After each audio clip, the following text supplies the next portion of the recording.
Pada hari ini sempena perayaan Diwali, saya ada dua lawatan. Lawatan pertama ke Hospital Kuala Lumpur pagi tadi pagi, dan ini nombor dua ke Hospital Shah Alam. Sekena tiada ada press di Hospital Kuala Lumpur, saya mau sentuh tujuan lawatan itu dan apa yang isu yang kita buat di situ. Tujuan lawatan di Kuala Lumpur ialah macam mana di hospital dan sebagai kerajaan kita menjaga aset-aset yang ada di dalam hospital. Kerana hospital ada banyak aset. Aset bangunan satu, aset peralatan yang kekal, iaitu non-mobile, dan peralatan yang mobile yang pergi ke satu tempat yang lain. Di semasa buat lawatan dan lihat kepada keadaan yang ada, saya ada nampak ada banyak kekurangan dan kelemahan yang kita ada. Ini saya ingat bukan terhad kepada Kementerian Kesihatan dan hospital-hospital. Mungkin di dalam badan-badan kerajaan yang lain pun mungkin ada isu yang sama, di mana tidak ada tumpuan diberi macam mana kita boleh kawal aset-aset ini. Dan daripada ringkas saya nampak tiga jenis kelemahan. Satu daripadanya, kerajaan tidak memberi penekanan untuk mewujudkan sistem kawalan yang mencukupi. That is lacking. Contohnya ada CCTV coverage yang diluluskan yang terselaras dengan keperluan kita. That's one.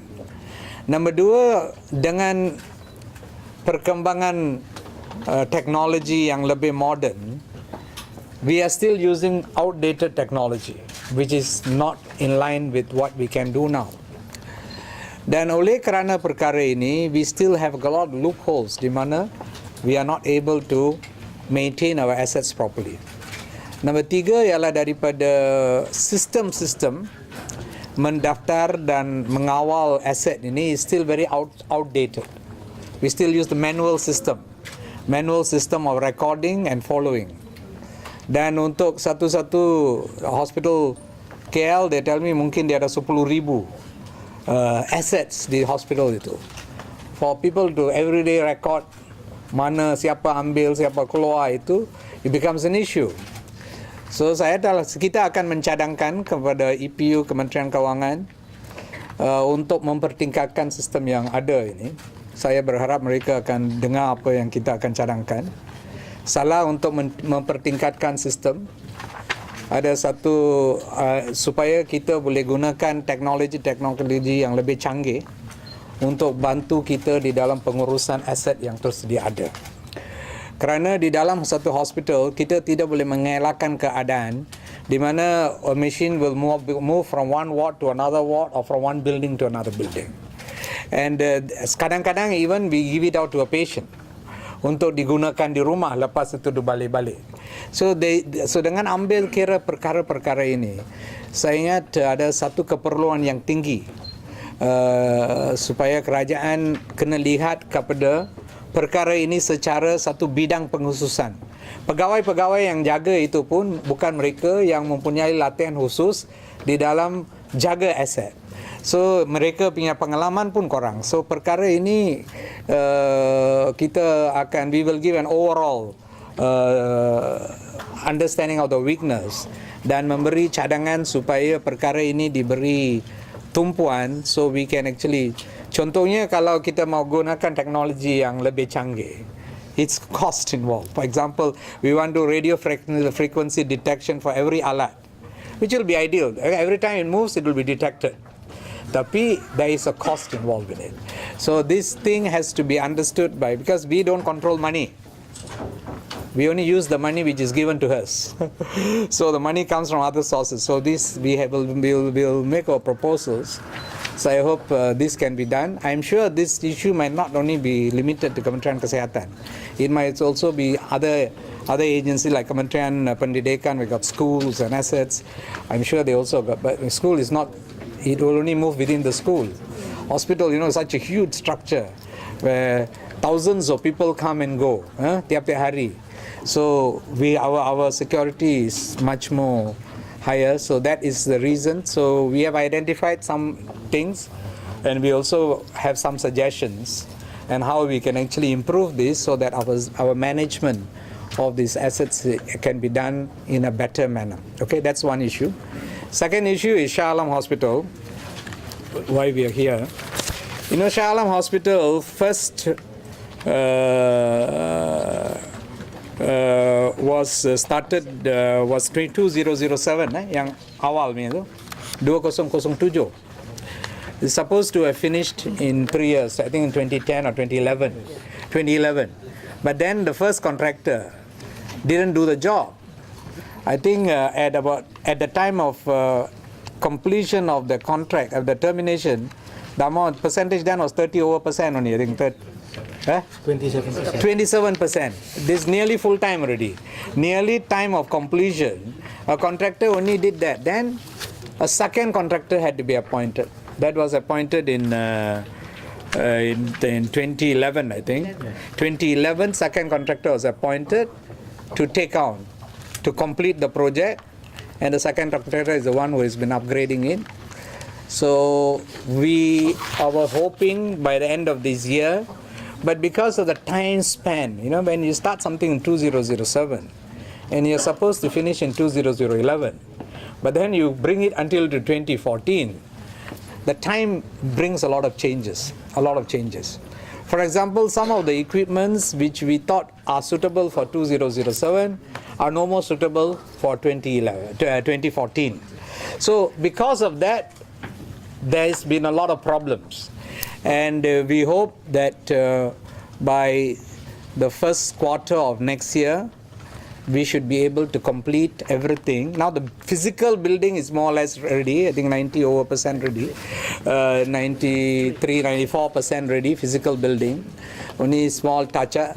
Now we are trying to put in the equipments and then test the equipments, commission the equipments, so that every unit, every room, every ward, every sector is completely equipped and functional, and if it reaches a stage, lepas itu, it can be open for public use. Whatever it is, we hope we can start using it before the middle of next year. This hospital will be functional and be able to take patients. That's a hope. Again, this is another issue which the government faces, where we go through processes and appoint contractors, and they are non-functional, because of an issue with the contractor. This project, which is supposed to be ready in 2011, is now delayed by 4 years. So these weaknesses in identifying people who are capable, and there were a lot of other issues. The other contractor appointed a consultant, which subsequently this contractor has to work with. A lot of problems which were created by that. So these appointment processes leading to whether they are capable or not capable is something which I think the entire system in the government has to look at, so that people who take up projects actually can complete it in time. Because we as the end user, we also don't want to be burdened with what is called sick projects. We can take care of sick patients in Kementerian Kesehatan, but not the other way around. So we don't want to be burdened with sick projects. So this is the weakness of the system in identifying, testing. Of course there's a process, but somehow or other the process misses out. And then we have this kind of problems, and then the problems come, then you say this is delayed, that is, and thank God this one didn't increase the cost. Cost asal dan cost ini sama juga. Ada perbezaan cost.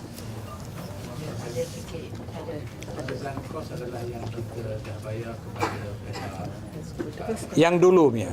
Oh, so that is a wastage lah. That's a wastage. So anyway, the sad story is coming to an end, and I think the good story will be there next year, middle of the next year. So the people here will have this hospital. It's a 300-bedded hospital. We wanted 500 beds, but then the money was chopped, and so we have 300 beds. but we understand Shah Alam will require more beds. And I can predict when it's functional, it will be one of those very, very, very, very busy hospitals. Okay? Any question?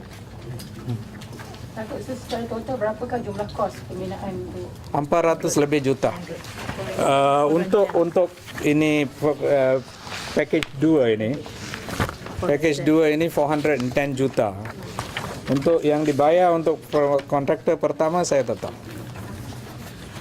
Dewan mungkin. Rama? 70. So that is the loss lah. You know? 70 juta. 70 juta. Yeah.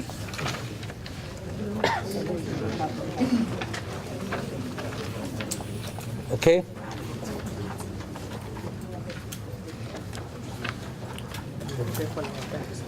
Okay, kita boleh pergi jalan-jalan.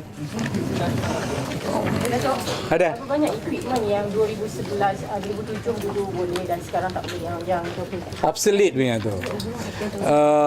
The equipments we need to update itu in terms of scope. Macam mana tu? In the scope. Masa tu tahun saya pun tak sempat beli equipment. No, when the difference in cost because of the specs changes. 20% of the medical equipment. 20% of medical equipment. Medical equipment. Tapi itu satu kebiasaan di dalam the medical field because the equipments always keep on being upgraded according to technology. So here is because when they first 2007 they put the specs, they only can write for what is existent there. Now already 2013 the doctors say now I got better equipment, so I want to use the better one. Why should I use one which is a 2007? So we have to accommodate their requests. So when you accommodate, you have to change everything, and then the costs also go up. So we have to accommodate all that. Untuk operate middle of next year, apakah antara yang ditunggu? Apa kerja Testing dan commissioning. So penerimaan equipment, pemeriksaan pentaulian equipment. Itu saja kerja-kerja yang Itu. ditunggu. Dan itu bukan kerja yang senang. Because dia ada lebih kurang 2,300 bilik di dalam kompleks ini. Dan ada unit-unit tertentu, quarter semua itu. So tiap-tiap satu bilik dia orang kena periksa equipment yang dimasuk itu ada okay, is fitting inside, functioning. So it's a long process. So we hope that can be done in the next 5 months. Right? Macam mana dengan CF? Bangunan dapat CF macam mana? Jaga? CCC. Certificate.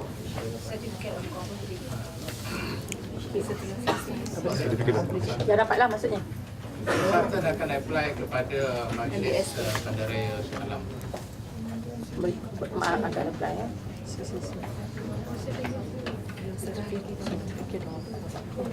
Okay. Sebelum can ask another question. Will the Ebola screening be enhanced with entry points and airports? Because apparently some say No, I think there's a lot of. We actually explained it in detail in the PC I had, I think, last week in my ministry. Still, people don't seem to understand it. Anyway, I hope next week I'll probably go to KLA and try to explain to you all. But I will reiterate what I said.